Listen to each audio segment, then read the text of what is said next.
بسم الله الرحمن الرحيم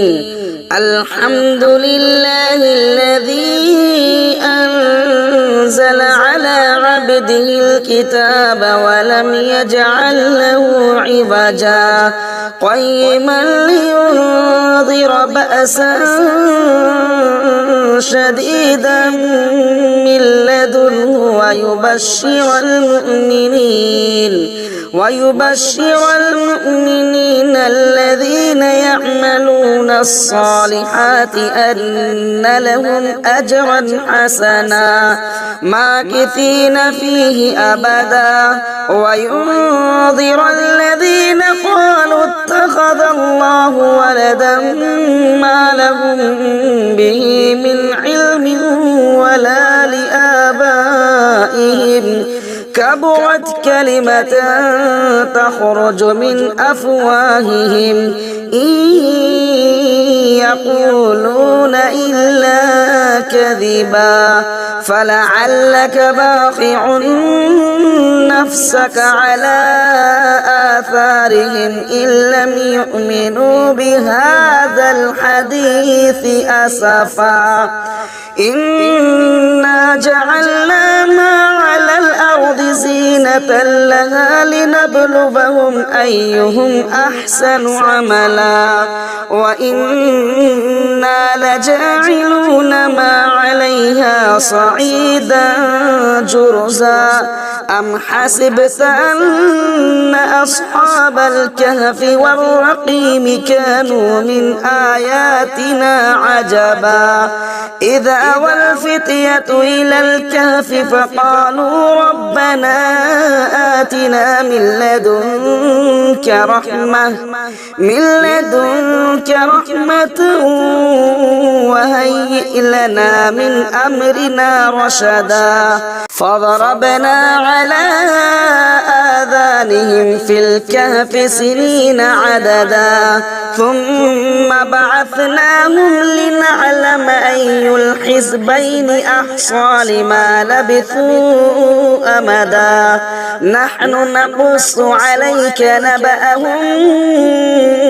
بالحق إنهم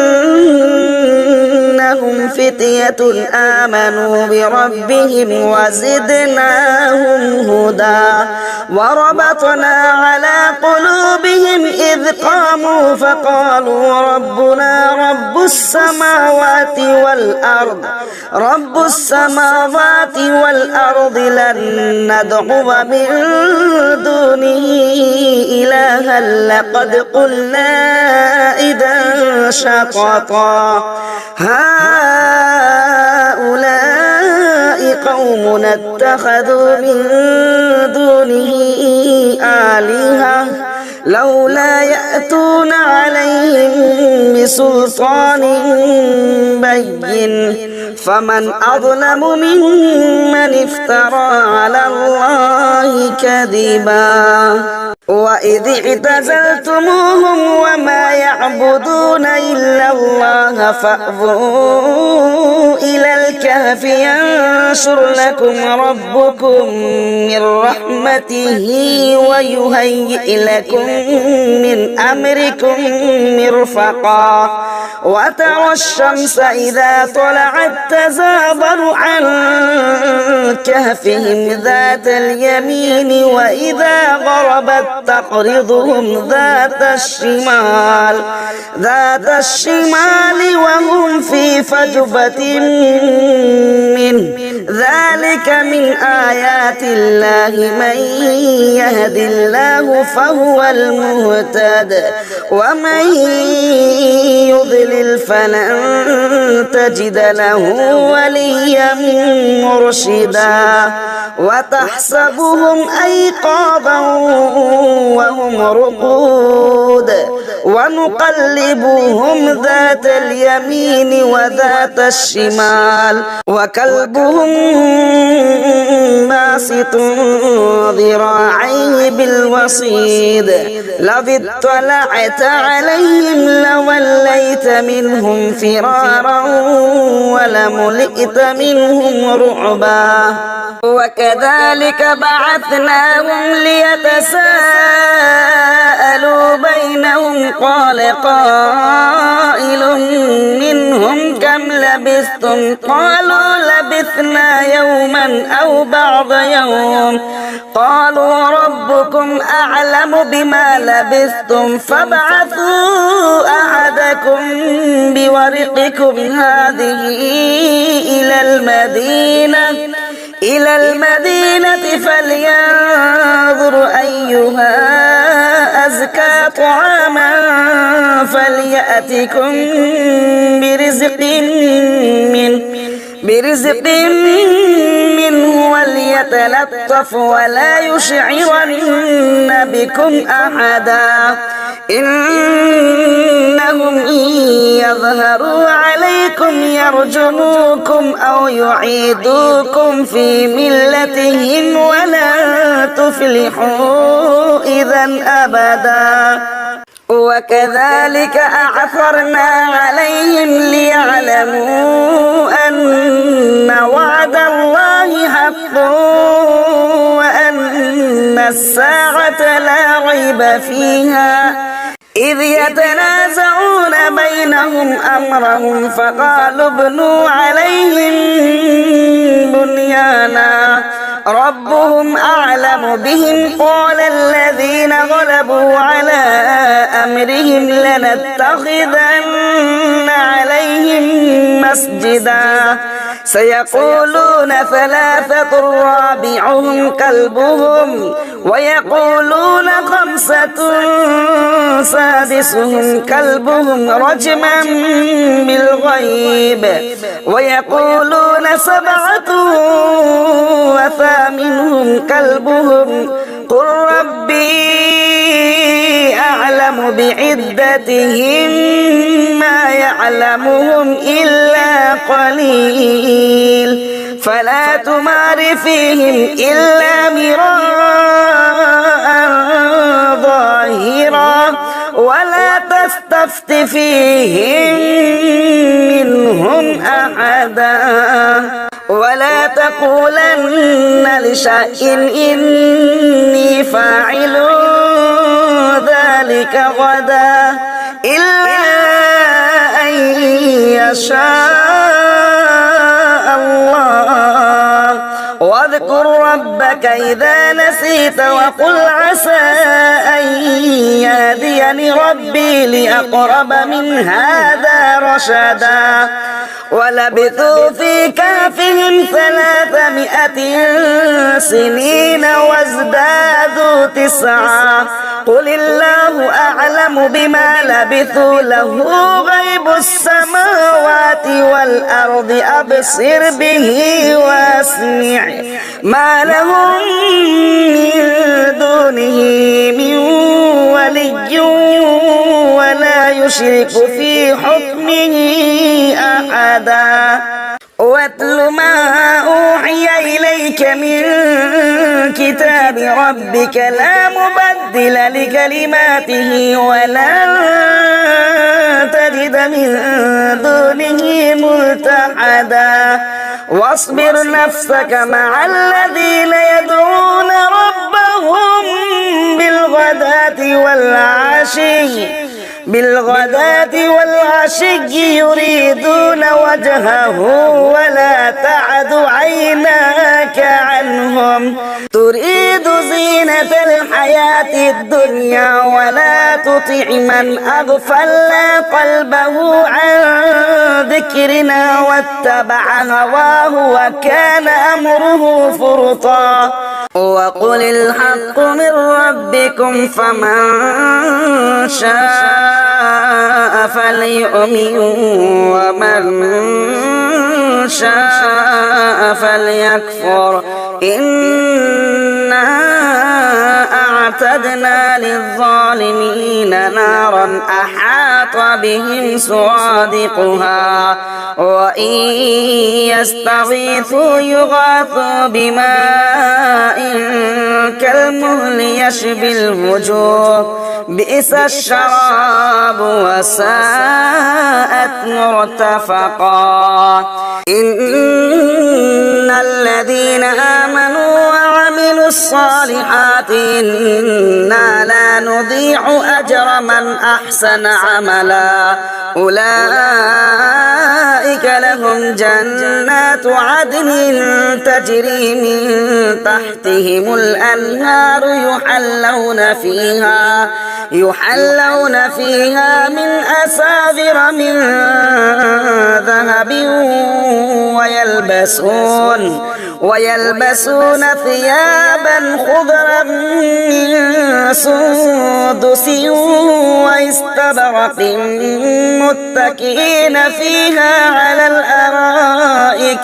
نعم الثواب وحسنت مرتفقا واضرب لهم مثلا الرجلين جعلنا لأحدهما جنتين من أعناب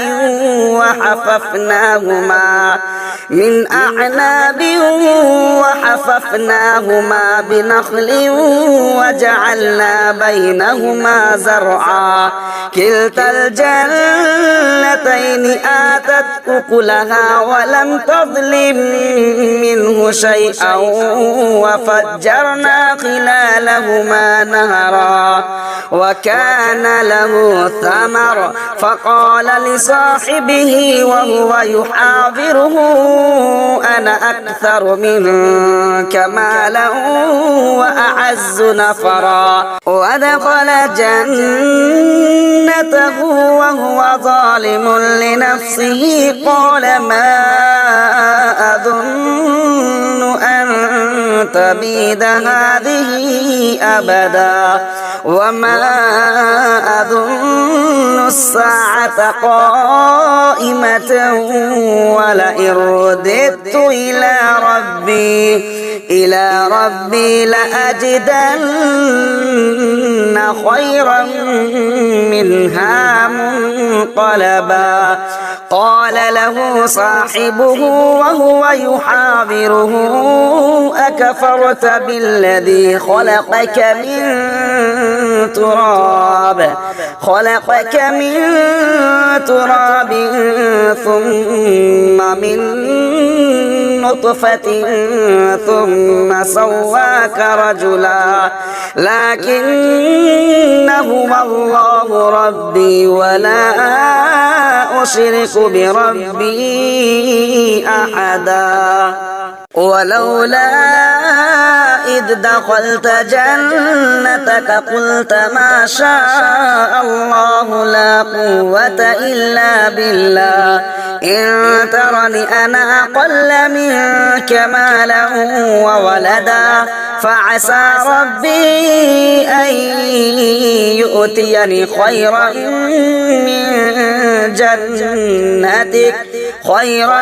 من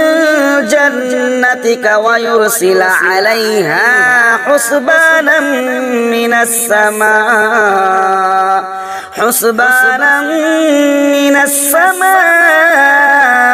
فتصبح صعيدا زلقا أو يصبح ماؤها غورا فلن تستطيع له طلبا وأحيط بثمره فأصبح يقلب كفيه على ما أنفق فيها وهي خاوية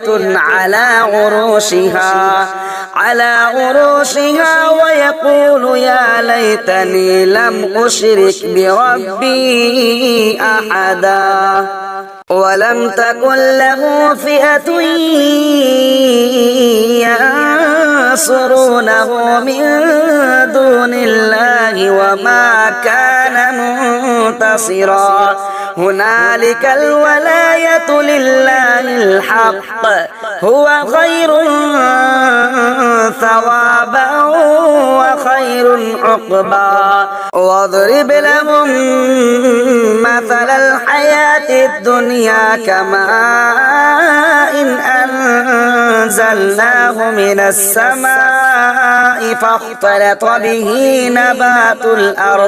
نبات الأرض فأصبح هشيما تذروه الرياح وكان الله على كل شيء مقتدرا المال والبنون زينة الحياة الدنيا والباقيات الصالحات خير عند ربك ثوابا وخير أملا ويوم نسير الجبال وترى الأرض بارزة وحشرناهم فلم نغادر منهم أحدا وعرضوا على ربك صفا لقد جئتمونا كما خلقناكم أول مرة بل زعمتم أن لن نجعل لكم موعدا ووضع الكتاب فترى المجرمين مشفقين مما فيه ويقولون يا ويلتنا ما لهذا الكتاب لا يغادر صغيرة ولا كبيرة إلا أحصاها ووجدوا ما عملوا حاضرا ولا يظلم ربك أحدا وإذ قلنا للملائكة اسجدوا لآدم فسجدوا إلا إبليس كان من الجن ففسق عن أمر ربه أفتتخذونه وذريته أولياء من دوني وهم لكم عدو بئس للظالمين بدلا ما أشهدتهم خلق السماوات والأرض ولا خلق أنفسهم وما كنت متخذ المضلين عضدا ويوم يقول نادوا شركائي الذين زعمتم فدعوهم فلم يستجيبوا لهم وجعلنا بينهم موبقا ورأى المجرمون النار فظنوا أنهم مواقعوها ولم يجدوا عنها مصرفا ولقد صرفنا في هذا القرآن للناس من كل مثل وكان الإنسان أكثر شيء جدلا وما منع الناس أن يؤمنوا إذ جاءهم الهدى ويستغفروا ربهم إلا أن تأتيهم سنة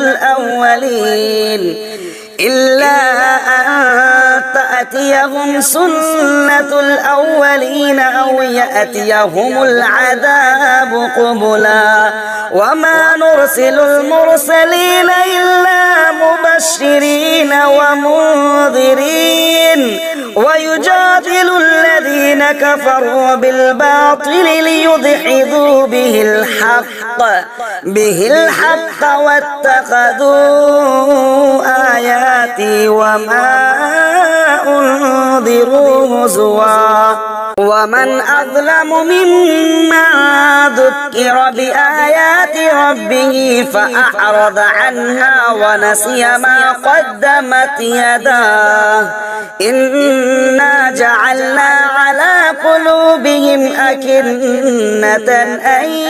يفقهوه وفي آذانهم وقرا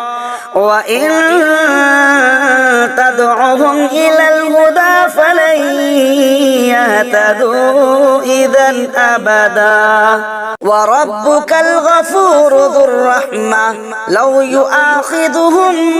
بما كسبوا لعجل لهم العذاب بل لهم موعد لن يجدوا من دونه موئلا وتلك القرى أهلكناهم لما ظلموا وجعلنا لمهلكهم موعدا وإذ قال موسى لفتاه لا أبرح حتى أبلغ مجمع البحرين أو أمضي حقبا فلما بلغا مجمع بينهما نسيا حوتهما فاتخذ سبيله في البحر سربا فلما جاوزا قال لفتاه آتنا غداءنا لقد لقينا من سفرنا هذا نصبا قال أرأيت إذ أوينا إلى الصخرة فإني نسيت الحوت وما أنسانيه إلا الشيطان أن أذكره واتخذ سبيله في البحر عجبا قال ذلك ما كنا نبغ فارتد على آثارهما قصصا فوجدا عبدا من عبادنا آتيناه رحمة من عندنا وعلمناه من لدنا علما قال له موسى هل أتبعك على أن تعلمني مما علمت رشدا قال إنك لن تستطيع معي صبرا وكيف تصبر على ما لم تحط به خبرا قال ستجدني إن شاء الله صابرا ولا أعصي لك أمرا قال فإن اتبعتني فلا تسألني عن شيء حتى أحدث لك منه ذكرا فانطلقا حتى إذا ركبا في السفينة خرقها قال أخرقتها لتغرق أهلها لقد جئت شيئا إمرا قال ألم أقل إنك لن تستطيع معي صبرا قال لا تؤاخذني بما نسيت ولا ترهقني من أمري عسرا فانطلقا حتى إذا لقيا غلاما فقتله قال أقتلت نفسا زكية بغير نفس لقد جئت شيئا نكرا قال لم أقل لك إنك لن تستطيع معي صبرا قال إن سألتك عن شيء بعدها فلا تصاحبني قد بلغت من لدني عذرا فانطلقا حتى إذا أتيا أهل قرية استطعما أهلها فأبوا أن يضيفوهما فوجدا فيها جدارا يريد أن ينقض فأقامه قال لو شئت لاتخذت عليه أجرا قال هذا فراق بيني وبينك سأنبئك بتأويل ما لم تستطيع عليه صبرا أما أما السفينة فكانت لمساكين يعملون في البحر فأردت أن أعيبها وكان وراءهم ملك يأخذ كل سفينة غصبا وأما الغلام فكان أبواه مؤمنين فخشينا أن يرهقهما طغيانا وكفرا فأردنا أن يبدلهما ربهما خيرا منه زكاة وأقرب رحما وأما الجدار فكان لغلامين يتيمين في المدينة وكان تحته كنز لهما وكان أبوهما صالحا فأراد ربك أن يبلغا أشدهما ويستخرجا كنزهما رحمة من ربك وما فعلته عن أمري ذلك تأويل ما لم تستطع عليه صبرا ويسألونك عن ذي القرنين قل سأتلو عليكم منه ذكرا إنا مكنا له في الأرض وآتيناه من كل شيء سببا فأتبع سببا حتى إذا بلغ مغرب الشمس وجدها تغرب في عين حمئة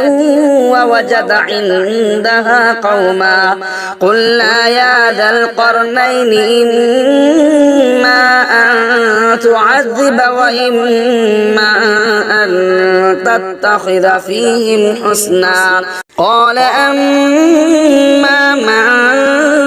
ظلم فسوف نعذبه ثم يرد إلى ربه فيعذبه عذابا نكرا وأما من آمن وعمل صالحا فله جزاء الحسنى وسنقول له من أمرنا يسرا ثم أتبع سببا حتى إذا بلغ مطلع الشمس وجدها تطلع على قوم لم نجعل لهم من دونها سترا كذلك وقد أحطنا بما لديه خبرا ثم أتبع سببا حتى إذا بلغ بين السدين وجد من دونهما قوما لا يكادون يفقهون قولا قالوا يا ذا القرنين إن يأجوج ومأجوج مفسدون في الأرض فهل نجعل لك خرجا على أن تجعل بيننا وبينهم سدا قال ما مكني فيه ربي خير فأعينوني بقوة أجعل بينكم وبينهم ردما آتوني زبر الحديد حتى إذا ساوى بين الصدفين قال انفخوا حتى إذا جعله نارا قال آتوني أفرغ عليه قطرا فما استطاعوا أن يظهروه وما استطاعوا له نقبا قال هذا رحمة من ربي فإذا جاء وعد ربي جعله دكا وكان وعد ربي حقا وتركنا بعضهم يومئذ يموج في بعض ونفخ في الصور فجمعناهم جمعا وعرضنا جهنم يومئذ للكافرين عرضا الذين كانت أعينهم في غطاء عن ذكري وكانوا لا يستطيعون سمعا أفحسب الذين كفروا أن يتخذوا عبادي من دوني أولياء إنا أعتدنا جهنم للكافرين نزلا قل هل ننبئكم بالأخسرين أعمالا الذين ضل سعيهم في الحياة الدنيا وهم يحسبون أنهم يحسنون صنعا أولئك الذين كفروا بآيات ربهم ولقائه فحبطت أعمالهم فلا نقيم لهم يوم القيامة وزنا ذلك جزاؤهم جهنم بما كفروا واتخذوا آياتي ورسلي هزوا إن الذين آمنوا وعملوا الصالحات كانت لهم جنات الفردوس نزلا خالدين فيها لا يبغون عنها حولا قل لو كان البحر مدادا لكلمات ربي لنفد البحر قبل أن تنفد كلمات ربي ولو جئنا بمثله مددا قل إنما أنا بشر مثلكم يوحى إلي أنما إلهكم إله واحد فمن كان يرجو لقاء ربه فليعمل عملا صالحا ولا يشرك بعبادة ربه أحدا بسم الله الرحمن الرحيم كافها يا عين صاد ذكر رحمة ربك عبده زكريا إذ نادى ربه نداء خفيا قال رب إني وهن العظم مني واشتعل الرأس شيبا ولم أكن بدعائك رب شقيا وإني خفت الموالي من ورائي وكانت امرأتي عاقرا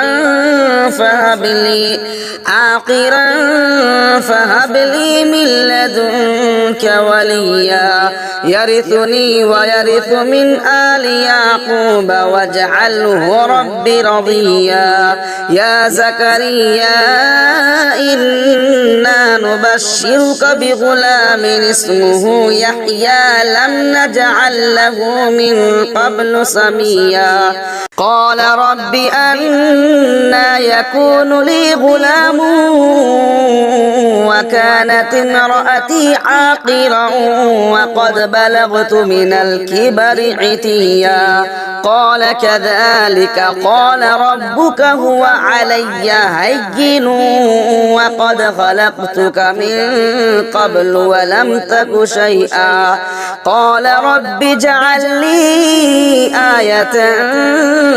قال آيتك ألا تكلم الناس 3 ليال سويا فخرج على قومه من المحراب فأوحى إليهم أن سبحوا بكرة وعشيا يا يحيى خذ الكتاب بقوة وآتيناه الحكم صبيا وحنانا من لدنا وزكاة وكان تقيا وبرا بوالديه ولم يكن جبارا عصيا وسلام عليه يوم ولد ويوم يموت ويوم يبعث حيا واذكر في الكتاب مريم إذ انتبذت من أهلها مكانا شرقيا فاتخذت من دونهم حجابا فأرسلنا إليها روحنا فتمثل لها بشرا سويا قالت إني أعوذ بالرحمن منك إن كنت تقيا قال إنما أنا رسول ربك لأهب لك غلاما زكيا قالت أنى يكون لي غلام ولم يمسسني بشر ولم أك بغيا قال كذلك قال ربك هو علي هين ولنجعله آية للناس ورحمة منا وكان أمرا مقضيا فحملته فانتبذت به مكانا قصيا فأجاءها المخاض إلى جذع النخلة قالت يا ليتني مت قبل هذا وكنت نسيا منسيا فناداها من تحتها ألا تحزني قد جعل ربك تحتك سريا وهزي إليك بجذع النخلة تساقط عليك رطبا جنيا فكلي واشربي وقري عينا فإما ترين من البشر أحدا فقولي إني نذرت للرحمن صوما فلن أكلم اليوم إنسيا فأتت به قومها تحمله قالوا يا مريم لقد جئت شيئا فريا يا أخت هارون ما كان أبوك امرأ سوء وما كانت أمك بغيا فأشارت إليه قالوا كيف نكلم من كان في المهد صبيا قال إني عبد الله آتاني الكتاب وجعلني نبيا وجعلني مباركا أينما كنت وأوصاني بالصلاة والزكاة ما دمت حيا وبرا بوالدتي ولم يجعلني جبارا شقيا والسلام علي يوم ولدت ويوم أموت ويوم أبعث حيا ذلك عيسى ابن مريم قول الحق الذي فيه يمترون ما كان لله أن يتخذ من ولد سبحانه إذا قضى أمرا فإنما يقول له كن فيكون وإن الله ربي وربكم فاعبدوه هذا صراط مستقيم فاختلف الأحزاب من بينهم فويل للذين كفروا من مشهد يوم عظيم أسمع بهم وأبصر يوم يأتوننا لكن الظالمون اليوم في ضلال مبين وأنذرهم يوم الحسرة إذ قضي الأمر وهم في غفلة وهم لا يؤمنون إنا نحن نرث الأرض ومن عليها وإلينا يرجعون واذكر في الكتاب إبراهيم إنه كان صديقا نبيا إذ قال لأبيه يا أبت لم تعبد ما لا يسمع ولا يبصر ولا يغني عنك شيئا يا أبت إني قد جاءني من العلم ما لم يأتك فاتبعني أهدك صراطا سويا يا أبت لا تعبد الشيطان إن الشيطان كان للرحمن عصيا يا أبت إني أخاف أن يمسك عذاب من الرحمن فتكون للشيطان وليا قال أراغب أنت عن آلهتي يا إبراهيم لئن لم تنته لأرجمنك وهجرني مليا قال سلام عليك سأستغفر لك ربي إنه كان بي حفيا وأعتزلكم وما تدعون من دون الله وأدعو ربي عسى ألا أكون بدعاء ربي شقيا فلما اعتزلهم وما يعبدون من دون الله وهبنا له إسحاق ويعقوب وكلا جعلنا نبيا ووهبنا لهم من رحمتنا وجعلنا لهم لسان صدق عليا واذكر في الكتاب موسى إنه كان مخلصا وكان رسولا نبيا وناديناه من جانب الطور الأيمن وقربناه نجيا ووهبنا له من رحمتنا أخاه هارون نبيا واذكر في الكتاب إسماعيل إنه كان صادق الوعد وكان رسولا نبيا وكان يأمر أهله بالصلاة والزكاة وكان عند ربه مرضيا واذكر في الكتاب إدريس إنه كان صديقا نبيا ورفعناه مكانا عليا أولئك الذين أنعم الله عليهم من النبيين من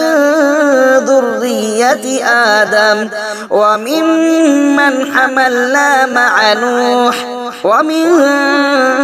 ذرية إبراهيم وإسرائيل وممن هدينا واجتبينا إذا تتلى عليهم آيات الرحمن خروا سجدا وبكيا فخلف من بعدهم خلف أضاعوا الصلاة واتبعوا الشهوات فسوف يلقون غيا إلا من تاب وآمن وعمل صالحا فأولئك يدخلون الجنة ولا يظلمون شيئا جنات عدن التي وعد الرحمن عباده بالغيب إنه كان وعده مأتيا لا يسمعون فيها لغبا إلا سلاما ولهم رزقهم فيها بكرة وعشيا تلك الجنة التي نورث من عبادنا من كان تقيا وما نتنزل إلا بأمر ربك له ما بين أيدينا وما خلفنا وما بين ذلك وما كان ربك نسيا رب السماوات والأرض وما بينهما فاعبده واصطبر لعبادته هل تعلم له سميا ويقول الإنسان أإذا ما مت لسوف أخرج حيا أولا يذكر الإنسان أنا خلقناه من قبل ولم يك شيئا فوربك لنحشرنهم والشياطين ثم لنحضرنهم حول جهنم جثيا ثم لننزعن من كل شيعة أيهم أشد على الرحمن عتيا ثم لنحن أعلم بالذين هم أولى بها صليا وإن منكم إلا واردها كان على ربك حتما مقضيا ثم ننجي الذين اتقوا ونذر الظالمين فيها جثيا وإذا تتلى عليهم آياتنا بينات قال الذين كفروا للذين آمنوا أي الفريقين خير مقاما وأحسن نديا وكم أهلكنا قبلهم من قرن هم أحسن أثاثا ورئيا قل من كان في الضلالة فليمدد له الرحمن مدا حتى إذا رأوا ما يوعدون إما العذاب وإما الساعة فسيعلمون من هو شر مكانا وأضعف جندا ويزيد الله الذين اهتدوا هدى والباقيات الصالحات خير عند ربك ثوابا وخير مردا أفرأيت الذي كفر بآياتنا وقال لأوتين مالا وولدا أطلع الغيب أم اتخذ عند الرحمن عهدا كلا سنكتب ما يقول ونمد له من العذاب مدا ونرثه ما يقول ويأتينا فردا واتخذوا من دون الله آلهة ليكونوا لهم عزا كلا سيكفرون بعبادتهم ويكونون عليهم ضدا ألم تر أنا أرسلنا الشياطين على الكافرين تؤزهم أزا فلا تعجل عليهم إنما نعد لهم عدا يوم نحشر المتقين إلى الرحمن وفدا ونسوق المجرمين إلى جهنم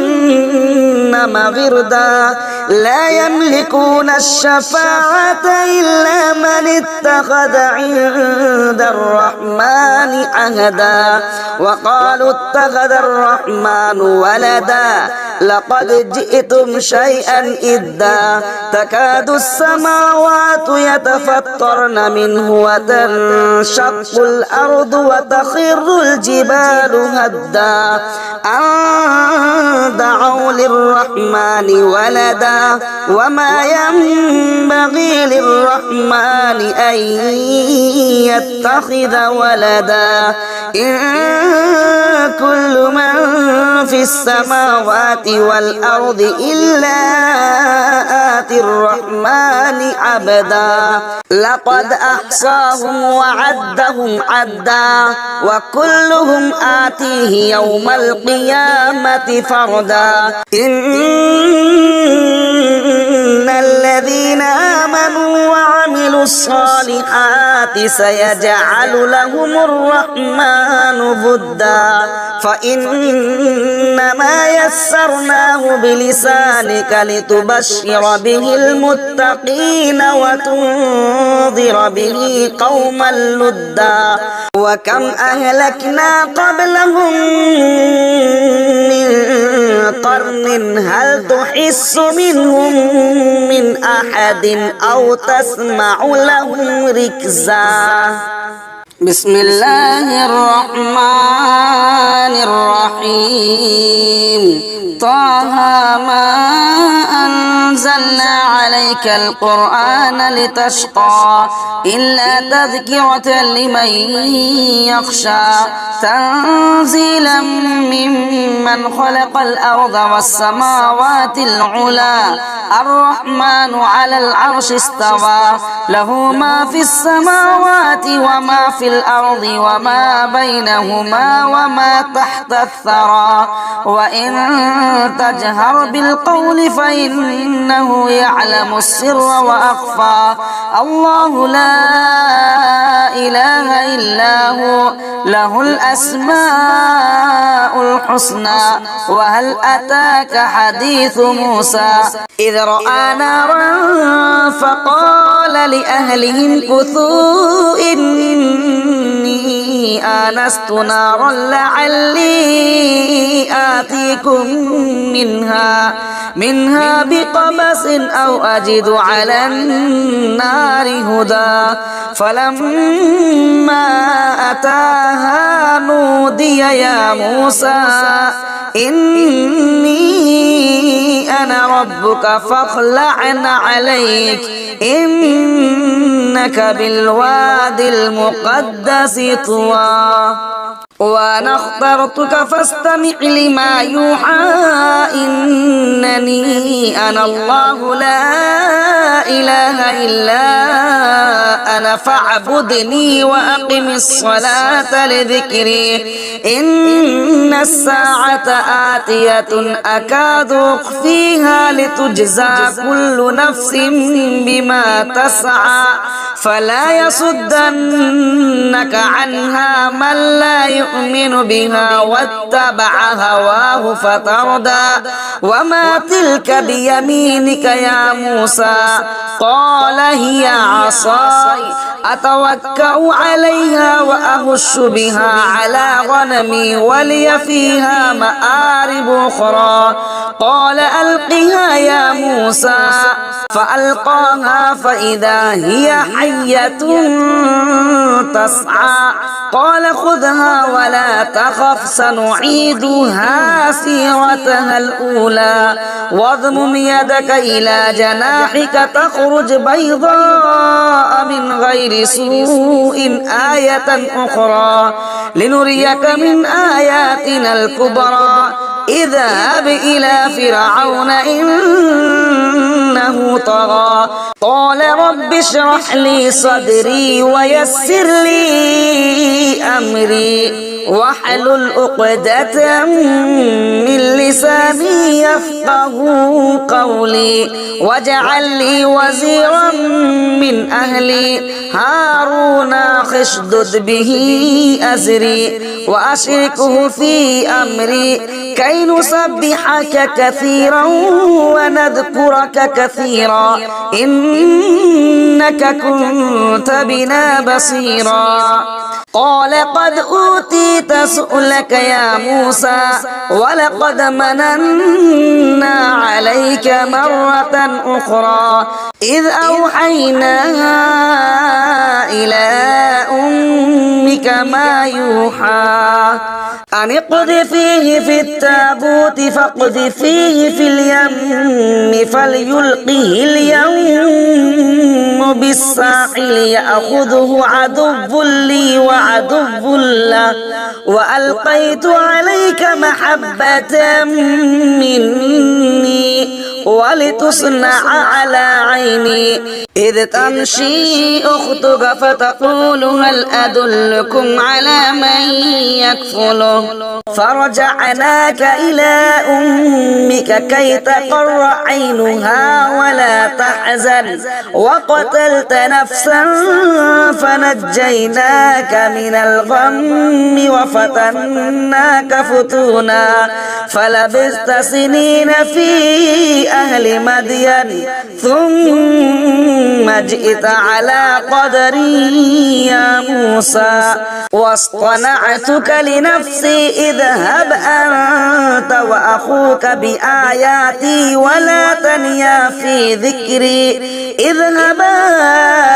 إلى فرعون إنه طغى فقولا له قولا لينا لعله يتذكر أو يخشى قالا ربنا إننا نخاف أن يفرط علينا أو أن يطغى قال لا تخافا إنني معكما أسمع وأرى فأتياه فقولا إنا رسولا ربك فأرسل معنا بني إسرائيل ولا تعذبهم قد جئناك بآية من ربك والسلام على من اتبع الهدى إنا قد أوحي إلينا أن العذاب على من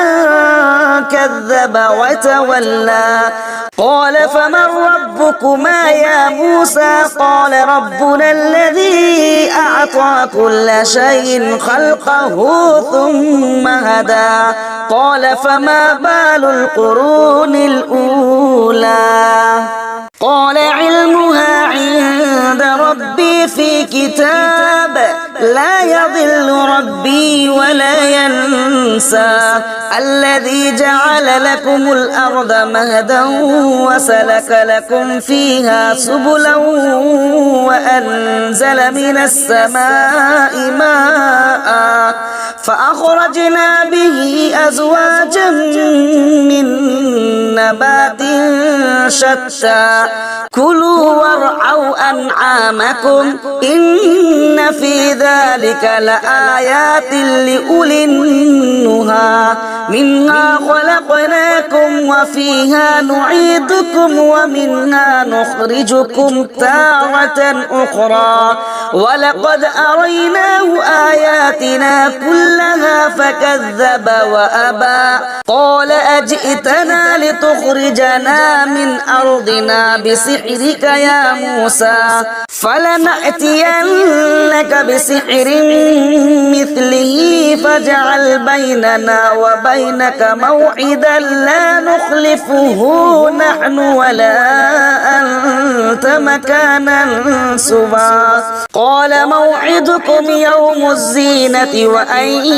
يحشر الناس ضحى فتولى فرعون فجمع كيده ثم أتى قال لهم موسى ويلكم لا تفتروا على الله كذبا فيسحتكم بعذاب وقد خاب من افترى فتنازعوا أمرهم بينهم وأسروا النجوى قالوا إن هذان لساحران يريدان أن يخرجاكم